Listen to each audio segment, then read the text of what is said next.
Welcome guys, red line report की इस नई वीडियो में आपका स्वागत है। इस वीडियो में हम बात करने जा रहे हैं, क्या Indian IFV infantry fighting vehicles outdated हो चुके हैं। तो शॉर्ट आंसर होगा यस, ये बिल्कुल आउटडेटेड हो चुके हैं। बट ये इतना सिंपल नहीं है, बिकॉज इंडियन आर्मी अभी इनको मॉडर्नाइज कर रही है। इसके बारे में डिटेल में बात करते हैं इसी वीडियो में। सबसे पहले हम बात करेंगे आईएफवी होता क्या है। काफ़ी सारे लोगों को पता होगा टैंक क्या होता है, लेकिन काफ़ी सारे लोगों को ये नहीं पता आईएफवीज होती क्या है। आईएफवी होती है इन्फेंट्री फाइटिंग व्हीकल। ये एक सपोर्ट व्हीकल है जो कि एक आर्मर्ड पर्सनल कैरियर की तरह भी काम कर सकता है, और इसमें एंटी टैंक कैपेबिलिटी भी होती है।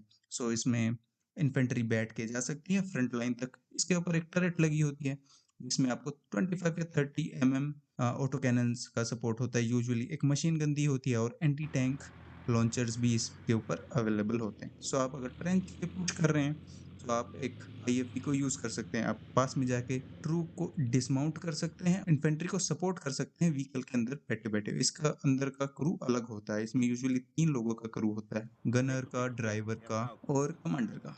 अब बात करते हैं इंडियन आईएफवीज पे कि इंडिया कौन सी आईएफवी यूज करता है। इंडिया के पास अराउंड 2500 BMP-2 अवेलेबल है। एक Soviet design infantry fighting vehicle है जो इंडिया ने 1986 और 1988 के बीच में इसको इंडिया में इंट्रोड्यूस किया गया था, और ये लाइसेंस प्रोडक्शन के अंदर बनता है इंडिया के अंदर।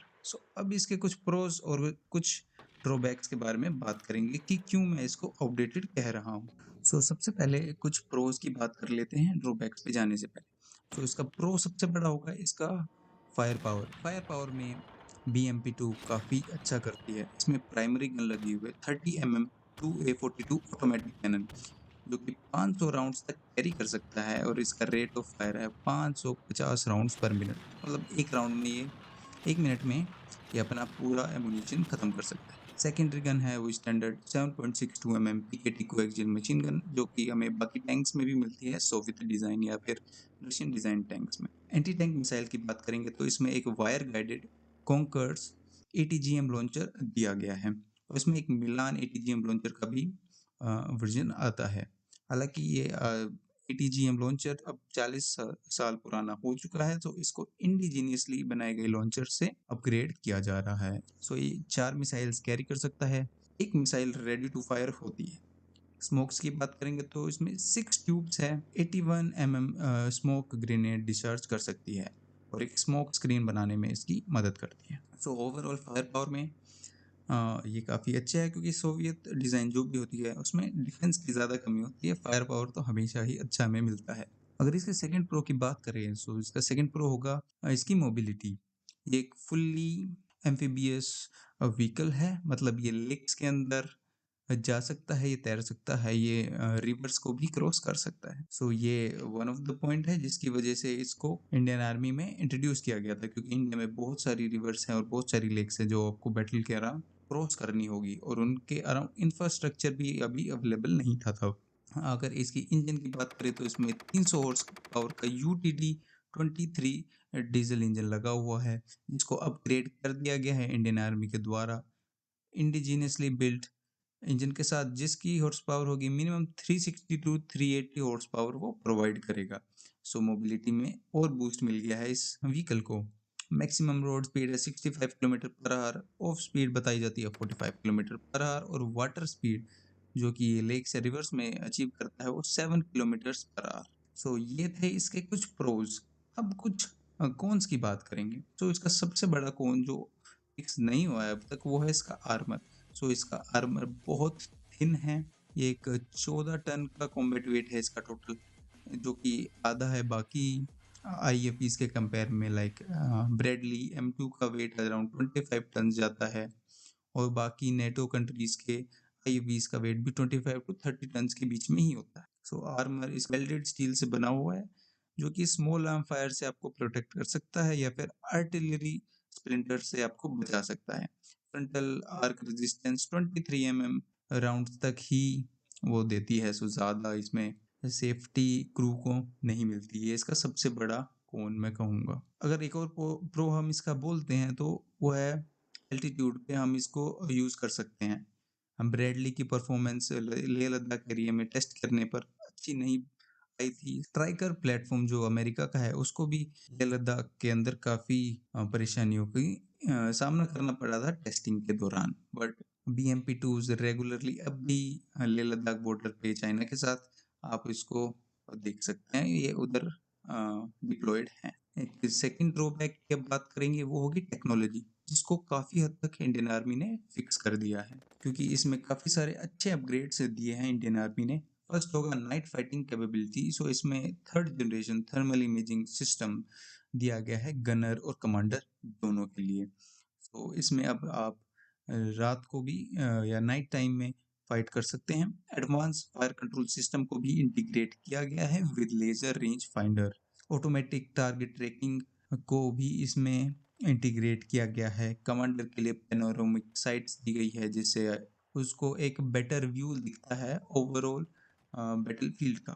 इसमें न्यू मिसाइल्स दी गई है third generation fire and forget anti tank guiding missiles, जो कि रिप्लेस करेंगी हमारी पुरानी कंकर्स या मिलान मिसाइल्स को। लोइटर एम्यूनिशन का सपोर्ट भी इसमें दिया गया है। और मैंने आपको बताया था मोबिलिटी इंक्रीज करने के लिए इंडियन आर्मी ने इसमें एक अपग्रेडेड इंजन दिया है, और उसके ट्रांसमिशन को भी मैनुअल से ऑटोमेटिक ट्रांसमिशन में अपग्रेड कर दिया गया है। सो ये ड्राइवर के लिए काफ़ी हेल्पफुल होगा। अपग्रेड्स की बात करें तो इसमें एक मल्टी फंक्शनल डिस्प्ले इंट्रोड्यूस किया गया है, जो गनर और कमांडर के लिए होगा। इससे क्या होगा कि इंफॉर्मेशन अच्छे से उनको रिले की जा सकती है, वो और क्रू की अवेयरनेस भी हम बढ़ा सकते हैं। लेकिन इसको इंट्रोड्यूस हुए इंडियन आर्मी में 35 ईयर्स हो उससे भी ज़्यादा हो जाएंगे, इसलिए मैं इसको कह रहा हूँ ये आउटडेटेड बिल्कुल हो चुकी है। और ये बात इंडियन आर्मी को भी पता है। उन्होंने अपना इंडिजीनियस IFV प्रोग्राम चला रखा है FICV करके, लेकिन वो डिले पे डिले होता जा रहा है। उसकी स्टार्ट अराउंड 2009 या 10 में हुई थी, उसको डिले कर दिया गया है। उसमें नए चेंजेस रिक्वेस्ट होते रहते हैं, फिर वो और डिले हो जाता है। ब्यूरोक्रेसी आपको पता ही है इंडिया की, वो कब आएगा, कब टेस्ट होगा, उसमें फिर चेंजेस कर देंगे, फिर वो और डिले हो जाएगा।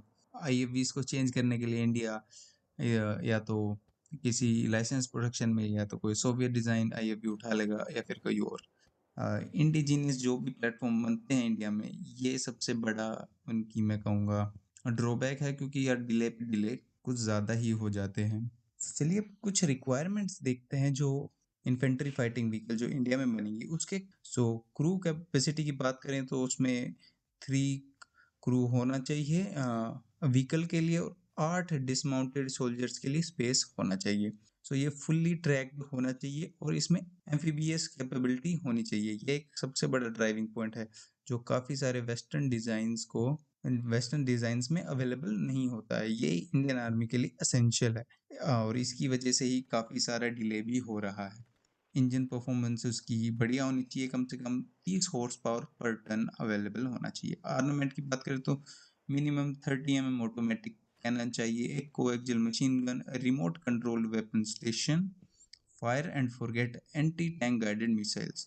प्रोटेक्शन की बात करें so advance modular armour protection और एनहेंस ब्लास्ट या माइन प्रोटेक्शन, ये रिक्वायरमेंट है नई IFV के लिए इंडियन आर्मी की। टेक्नोलॉजिकल वाइज अगर बात करें तो नेटवर्क सेंट्रिक वॉरफेयर कैपेसिटी इसमें होनी चाहिए।